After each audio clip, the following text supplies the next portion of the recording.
In Barbados, the fiery cirrus streaks of dawn can be a horseman. Tourists gather every morning to see this daily spectacle on Brown's Beach.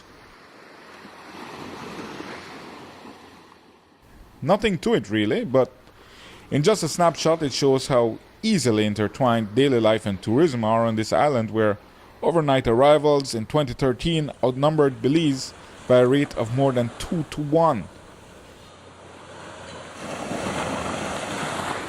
And just as easily as most of these horses have learned to take to the azure waters, that's how easy tourism comes from Barbados.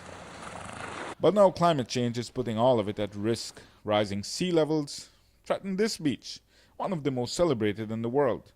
With the prospects of sea level rise, it means that we have to put systems in place that will allow us to not just to adapt, but in some cases mitigate against the impact of climate change.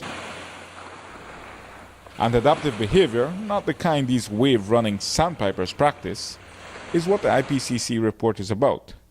But there are many barriers to adaptation.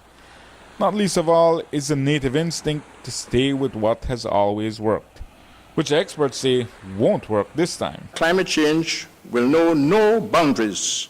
Poor and developing countries, particularly the LDCs and SIDS, will be among those most adversely affected and least able to cope.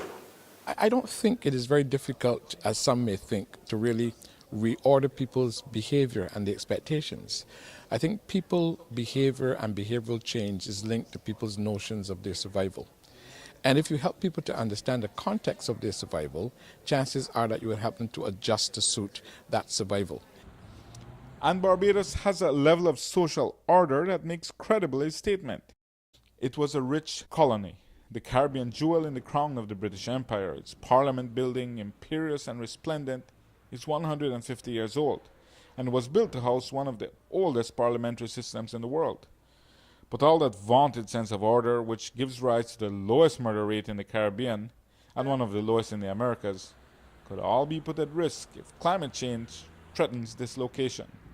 If we do not manage our strategy to combat climate change, it will have an impact on our social stability because there will be a lot of social dislocation, not only in terms of employment, but in terms of habitats. Those habitats will have to be on dry, high ground, hard to find on an island which is 1/50th the size of Belize. Because unlike the sandpiper, islanders can't spend their lives running from waves.